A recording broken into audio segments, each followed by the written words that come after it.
ইউক্রেনের সঙ্গে যুক্তরাষ্ট্রের খনিজ চুক্তি পাকাপাকি, শুক্রবার ওয়াশিংটন যাচ্ছেন জেলেনস্কি। প্রধান উপদেষ্টাকে জাতিসংঘ মহাসচিবের চিঠি, ঢাকা আসছেন 4 দিনের সফরে। পুড়ে গেছে জামান টাওয়ারের 4 থেকে 10 তলা রেস্টুরেন্ট থেকে আগুনের সূত্রপাত, বলছে ফায়ার সার্ভিস।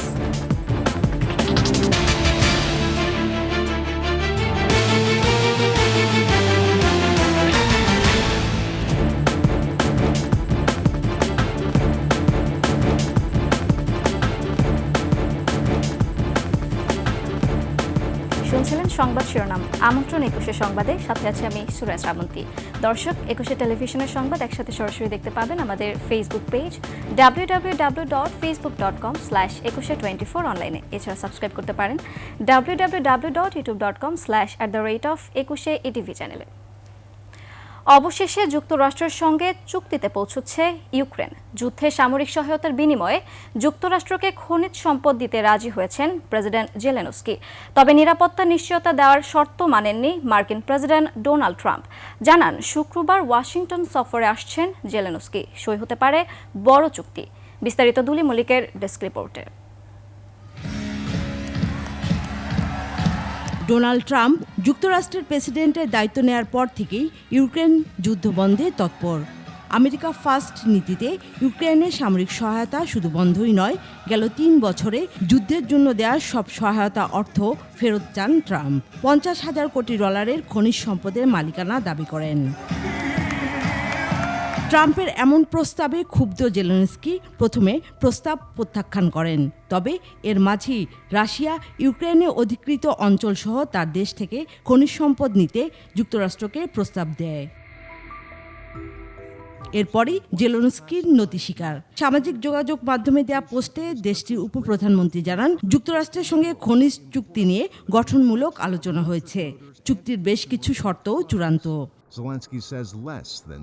এদিকে ট্রাম্পও চুক্তি চূড়ান্তের বিষয়ে ইঙ্গিত দেন। বলেন, আগামী শুক্রবার ওয়াশিংটন সফরে আসবেন জেলেনস্কি। সে সময় বড় চুক্তি হবে।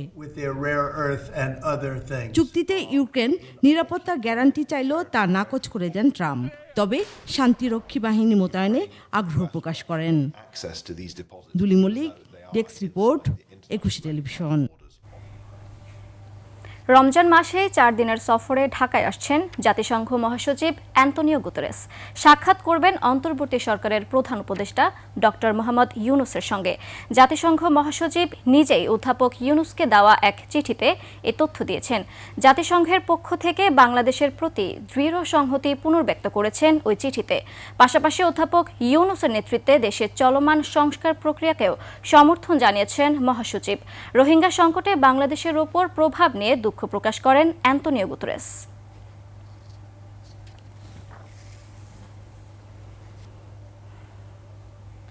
আগুনে পুড়ে গেছে পুরানা পল্টনের প্রীতম জামান টাওয়ারের 4 থেকে 10 তলা। ফায়ার সার্ভিসের 9টি ইউনিটের 2 ঘন্টার চেষ্টায় আগুন নিয়ন্ত্রণে আসে। প্রত্যক্ষদর্শীরা ভবনে থাকা বার থেকে ভোরের দিকে আগুন লেগেছে বলে অভিযোগ করলেও ফায়ার সার্ভিসের ধারণা সেখানের একটি রেস্টুরেন্ট থেকে আগুনের সূত্রপাত হয়। এর আগেও একাধিকবার আগুন লেগেছিল ওই ভবনে। মাহতাব মিনহাজের রিপোর্ট। ভোর 5:30 আগুন জ্বলতে দেখা যায় রাজধানীর পুরানা পল্টনের প্রীতম জামান টাওয়ারে। মুহূর্তে সে আগুন ছড়িয়ে পড়ে ভবনের 4র্থ তলা থেকে 10 তলা পর্যন্ত। ফায়ার সার্ভিস জানায়, ভবনের সেন্ট্রাল এসির মাধ্যমে আগুন দ্রুত ছড়িয়ে পড়ে। পরে ফায়ার সার্ভিসের 9টি ইউনিটের 2 ঘন্টার চেষ্টায় আগুন নিয়ন্ত্রণে আসে। ঝুঁকি এড়াতে ছিল আরও অতিরিক্ত 5টি ইউনিট। 16 তলা ভবনটির পুরোটা জুড়েই রয়েছে বিভিন্ন প্রতিষ্ঠান ও রাজনৈতিক দলের অফিস, আর 6 তলায় রয়েছে একটি বারও। প্রত্যক্ষদর্শীরা বলছেন, আগুনের ঘটনা ঘটেছে সেখান থেকেই। এটা মদের ভাত, কি নাম এটা নামটা জানি না আমরা। আগুন ওইখান থেকে লাগে। অবশ্যই ওখান থেকে, কারণ এখানে তারা সারা রাত এখানে তার চুলা জ্বলে। তাদের খাওয়া দাওয়ার, আপনারা জানেন যে বারের মধ্যে খাওয়া দাওয়ার অ্যারেঞ্জমেন্ট থাকে। তবে ফায়ার সার্ভিস বলছে, সেখানে বার আছে কিনা তাদের জানা নেই। তাদের ধারণা আগুনের সূত্রপাত হয়েছে সেখানে থাকা একটি রেস্টুরেন্ট থেকে। মদের বার ছিল এরকম না, রেস্টুরেন্ট। আমরা তো অগ্নি নির্বাপন করেছি। এখন দেখলে বোঝা যাবে যে আমরা যখন অনুসন্ধান করব পরবর্তীতে, তখন আমরা বুঝতে পারবো যে আসলে কি ছিল। ভবনটির ভেন্টিলেশন সিস্টেম ঠিক না থাকায় ভেতরে প্রচুর ধোঁয়ার সৃষ্টি হয়। এতে আগুন নেভাতে বেগ পেতে হয় ফায়ার সার্ভিসকে। বিল্ডিংটা সেন্ট্রাল এসি, সেটা পুরাটা কনফাইন্ড গ্লাস দিয়ে ঢাকা, ভেন্টিলেশনে খুবই সমস্যা ছিল, আগুন কম ছিল কিন্তু ধোঁয়া ছিল প্রচুর পরিমাণে। এর আগেও অনেকবার আগুনের ঘটনা ঘটে এই ভবনে। বারবার কেন আগুন লাগে এই বিষয়ে তদন্তের কথাও জানায় ফায়ার সার্ভিস। এই ভবনে কেন সেটা আমরা এখন খতিয়ে দেখব যে আমরা যে পরামর্শ দিয়েছিলাম সেই পরামর্শ অনুযায়ী তারা কোনো কাজ করেছে কিনা। আগুনের সূত্রপাত আসলেই বাড় থেকেই হয়েছে কিনা আর ক্ষয়ক্ষতির পরিমাণ তদন্ত করে জানানো হবে বলে জানানো হয়। আমরা আমাদের কাজ করে যাচ্ছি। মাহতাব মিনহাজ, 21 টেলিভিশন, ঢাকা। সরকার উৎখাত করতে এবং দেশের পরিস্থিতি খারাপ করতে বিদেশে বসে শেখ হাসিনা সামাজিক যোগাযোগ মাধ্যমে বিভিন্ন রকম নির্দেশনা দিচ্ছেন বলে জানিয়েছেন স্থানীয় সরকারের উপদেষ্টা আসিফ মাহমুদ সজীব ভুঁইয়া। মধ্যরাতে রাজধানীর বিজয় সরণির নব থিয়েটারের সামনে আয়োজিত সংবাদ সম্মেলনে তিনি আরও বলেন, আইনশৃঙ্খলা পরিস্থিতি নিয়ন্ত্রণে আনার চেষ্টা করছে সরকার। পরিস্থিতি গত 2-3 দিন খারাপ হলেও আগে ভালো ছিল বলে দাবি করেন ডিএমপি কমিশনার শেখ মোহাম্মদ সাজ্জাদ আলী। মফিউর রহমানের রিপোর্ট। গেল কয়েকদিনে আইনশৃঙ্খলা পরিস্থিতি অবনতি হওয়ায় যৌথ বাহিনী টহল ও চেকপোস্ট জোরদার করেছে সরকার। বিভিন্ন জায়গায় চেকপোস্ট বসিয়ে চলছে তল্লাশি। রাত 12:30টার কিছু পরে রাজধানীর নব থিয়েটারের সামনে চেকপোস্ট ও তল্লাশির খবরাখবর নিতে আসেন স্থানীয় সরকার উপদেষ্টা। এই সময় তিনি সাংবাদিকদের বলেন, ছিনতাই প্রবণ এলাকায় তল্লাশি চৌকি ও ছিনতাইকারীদের আটকের মাধ্যমে পরিস্থিতি নিয়ন্ত্রণে আনার চেষ্টা চলছে। এই সময় তিনি আরও বলেন, শেখ হাসিনা সহ পলাতক আওয়ামী লীগের নেতাকর্মীদের নির্দেশে দেশে অস্থিতিশীল পরিস্থিতি তৈরি হয়েছে।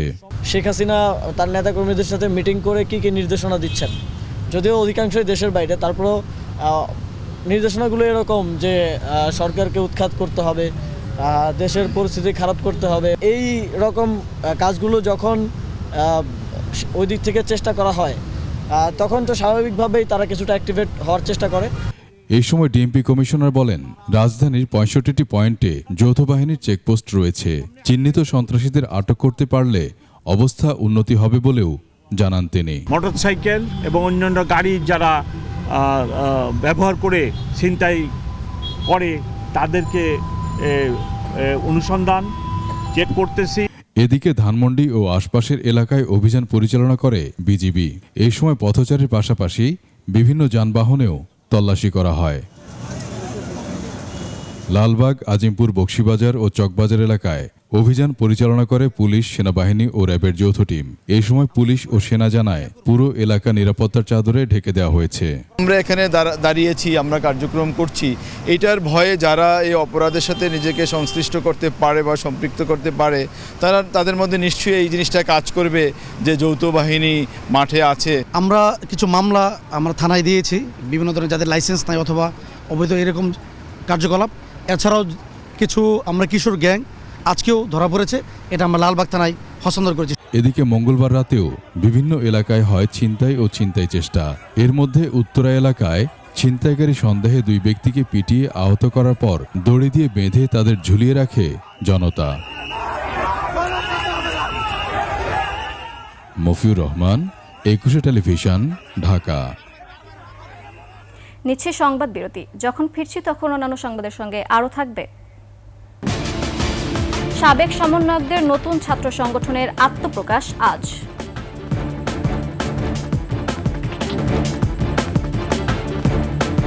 আবার আমন্ত্রণ 21 সংবাদে।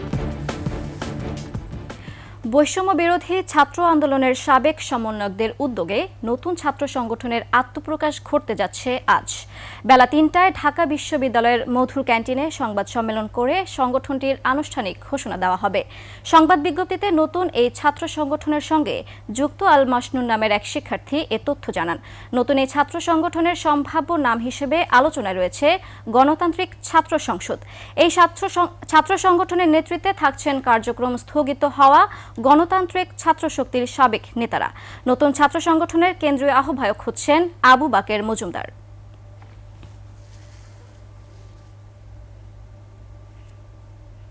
দলীয় প্রভাব আর ক্ষমতার অপব্যবহার করে গড়ে তুলেছেন অঢেল সম্পদের পাহাড়। সরকারি দপ্তরের ঠিকাদারি, জমি দখল, দলীয় মনোনয়ন, পদ পদবি সবই নিয়ন্ত্রণ করতেন তিনি। স্ত্রী সন্তান সহ পরিবারের প্রত্যেক সদস্যের নামে রাজধানী সহ দেশের বিভিন্ন স্থানে জমি, ফ্ল্যাট ও ব্যবসা প্রতিষ্ঠান সহ গড়ে তুলেছেন কোটি কোটি টাকার সম্পদ। বলছি জামালপুর ৩ আসনের সাবেক সংসদ সদস্য ও আওয়ামী লীগ গডফাদার খ্যাত মির্জা আজমের কথা। প্রতিনিধির পাঠানো তথ্য ছবিতে বিস্তারিত জানাচ্ছেন ইউসুফ হাসান নাইম। মাননীয় প্রধানমন্ত্রী তাকে মনোনয়ন দিয়েছেন। ৮০ দশকে খাদ্য বিভাগের পরিবহন ঠিকাদার হিসেবে খ্যাত জামালপুর ৩ আসন থেকে ১৯৯১ সালে প্রথম সংসদ সদস্য নির্বাচিত হন। এরপর আর পেছনে তাকাননি তিনি। টানা ৭ বারের এই এমপি কেন্দ্রীয় আওয়ামী লীগের সাংগঠনিক সম্পাদক, যুবলীগের সাবেক সাধারণ সম্পাদক এবং বস্ত্র ও পাট প্রতিমন্ত্রীর দায়িত্ব পালন করেন। রাজনৈতিক দায়িত্ব পালনের পাশাপাশি দেশব্যাপী রয়েছে তার ব্যবসা বাণিজ্য। পাশাপাশি উন্নয়নের নামে প্রকল্প থেকে লুটপাট করেন কোটি কোটি টাকা। ২০ কোটি টাকা ব্যয়ে শহরের দেউরপাড়ের চন্দ্রায় দখল করা জমিতে স্ত্রীর নামে গড়েছেন আলেয়া গার্ডেন। তারপর ২০১৬-তে ওরা ভার্সিটির নামে জমিটা দখল করে। অনেক ঘোরাঘুরির পরও আমার মূল্য দেয় নাই, আমার আসতেও দেয় নাই।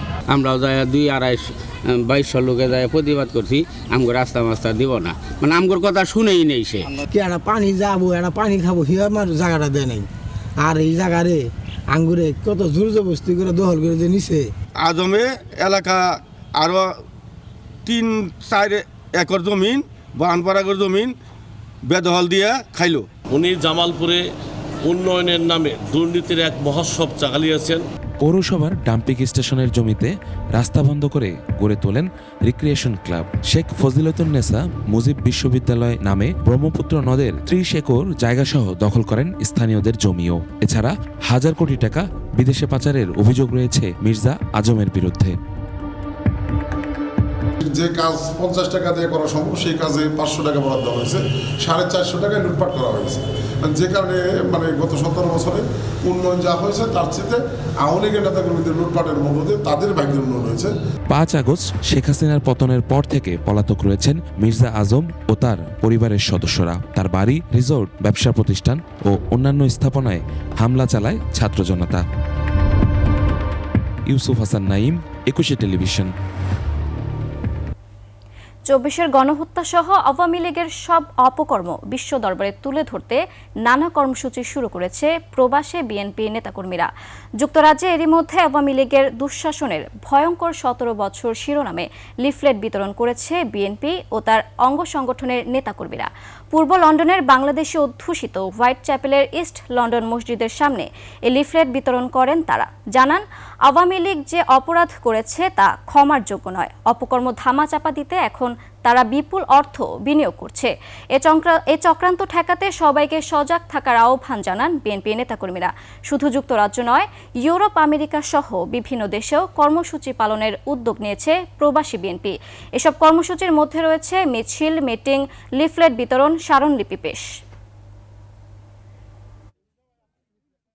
বাংলা এবং ইংরেজিতে তাদের ছবি সহ তাদের দুর্নীতি ও নিয়ম, মানবাধিকার লঙ্ঘন, কিলিং, ক্রসফায়ার, এগুলি মানুষের কাছে ডোর টু ডোর আমরা পৌঁছে দেওয়ার জন্য আমরা কাজ করে যাচ্ছি।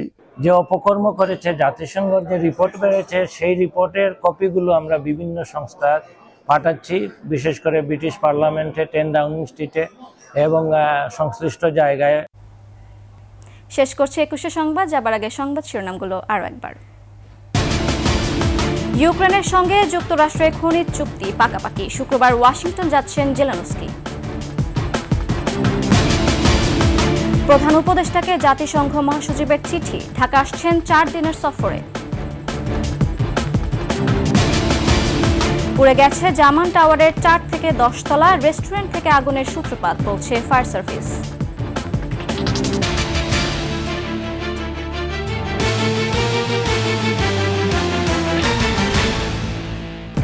সর্বশেষ সংবাদ জানতে ডায়াল করুন 2021 নম্বরে, আর ভিজিট করুন 21-tv.com ওয়েবসাইটে। ফেসবুকে ভিজিট করতে পারেন www.facebook.com/2124 অনলাইনে। এছাড়া সাবস্ক্রাইব করতে পারেন www.youtube.com/@21etv চ্যানেলে। এতক্ষণ সঙ্গে থাকার জন্য ধন্যবাদ। পরবর্তী সংবাদ দুপুর ২টায় দেখার আমন্ত্রণ রইল। ২১-এর সাথেই থাকুন।